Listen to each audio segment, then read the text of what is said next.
The gates of Sunrise Academy opened wide, welcoming students back from the long holidays.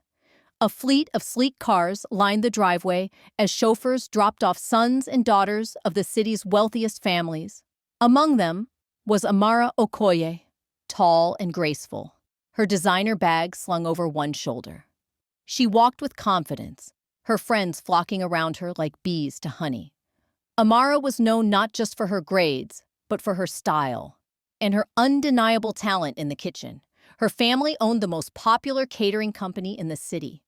Everyone expected her to dominate the year's annual cooking contest. On the other side of the courtyard, Tunde Adewale stepped out of his father's black SUV. His reputation preceded him. Son of a hotel magnate, top of his class last year, and known for his arrogance. He smirked when he saw Amara across the courtyard. Their eyes locked briefly, and the air seemed to crackle.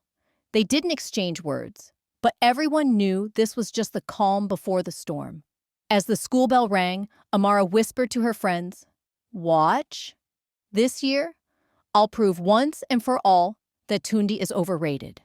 The assembly hall buzzed with chatter as the principal, Mrs. Cargbo, stepped onto the stage.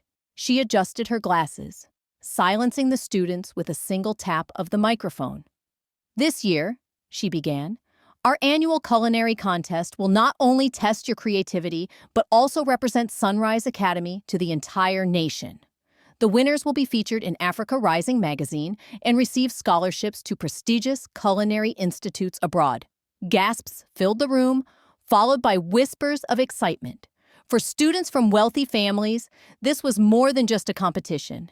It was prestige, honor, and legacy. Amara's pulse quickened. Her mother would expect nothing less than victory. Tunde leaned back in his chair, his trademark smirk playing on his lips. He caught Amara's eye, mouthing the words, "I'll win." Her jaw tightened, and she mouthed back, "We'll see." That exchange ignited the room. Students immediately began debating who would win. Some argued that Amara's traditional dishes carried soul and flavor, while others believed Tunde's innovative, modern fusion style made him unstoppable. The rivalry was now official, and everyone was ready to watch the fireworks. After assembly, the school kitchen buzzed with activity. Stainless steel counters gleamed, pots and pans clattered, and the scent of spices filled the air. Amara stood at her station, confidently chopping vegetables, when Tunde strolled over with his usual swagger. "You sure you can handle this year, Amara?" he asked, peering over her shoulder. "Cooking jollof at family parties doesn't exactly make you a chef." Amara paused, flashing him a smile so sharp it could cut steel. "At least my food has heart, Tunde. You cook like a machine, fancy plating with no soul." Their classmates watched the exchange like spectators at a boxing match, whispering and giggling. Tunde leaned closer. "Don't worry. I'll make sure the judges know the difference between a caterer's daughter and a real chef." "Good," Amara shot back, "because when I beat you, the whole city will know that you're just a spoiled hotel boy with no flavor." The rivalry had officially boiled over. The contest wasn't just about food anymore. It was about pride, family, and proving who truly ruled the kitchen at Sunrise Academy. At home, Amara sat in the vast dining room of the Okoye mansion, surrounded by the aroma of her mother's latest catering orders.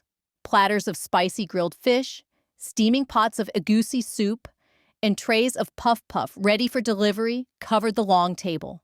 Her mother, Madame Okoye, bustled about giving instructions to the staff, but her sharp eyes kept flicking back to Amara. "You know, Amara," her mother began sternly, "this contest is more than just a school event. It's our chance to show everyone that the Okoye catering legacy remains unmatched. People will expect you to win. Our family name depends on it." Amara swallowed hard, feeling the weight of expectations settle on her shoulders. Her friends might think she was confident, but inside she worried. Cooking wasn't just a talent for her. It was also a responsibility, a burden passed down from generations. As she stared at her mother's commanding presence, she knew there was no room for failure. Her family's pride was on the line.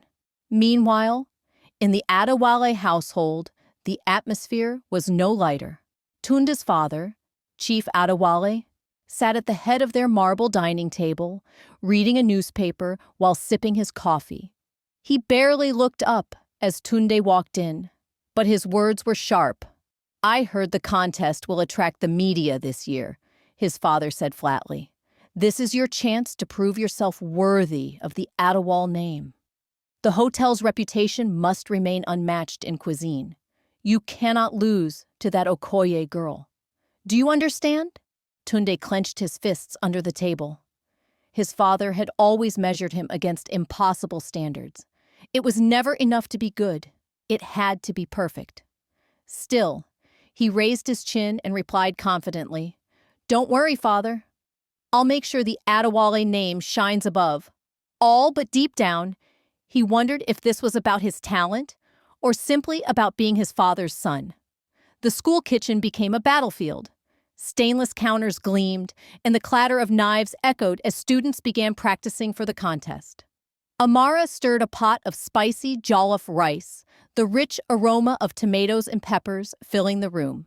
She moved gracefully, tasting and adjusting, her every motion deliberate. At the next counter, Tunde worked furiously. His dish a creative blend of roasted chicken with a pineapple glaze. The sweetness and smoke filled the air, turning heads. He smirked at Amara and said, "Smells like party food. This," he lifted his chicken for display, "is what real chefs make." Amara refused to be outdone. "Let's see if your pineapple chicken can stand against food with actual flavor." The entire class gathered to watch, whispering and placing playful bets. For the first time, the rivalry wasn't just words. It was on display for all to taste. By the end of the week, the entire school had chosen sides. Posters and hashtags appeared on social media. Hashtag Team Amara versus hashtag Team Tunde. Her friends praised Amara for keeping tradition alive, while Tunde's supporters celebrated his creativity and modern flair. The rivalry began spilling into everyday life. In the cafeteria, students shouted slogans for their chosen side. Even teachers began jokingly casting votes. What started as a contest was becoming a school-wide phenomenon. Amara secretly enjoyed the attention, but she also felt the mounting pressure. Tunde, on the other hand, thrived on it, his ego swelling with every cheer of his name.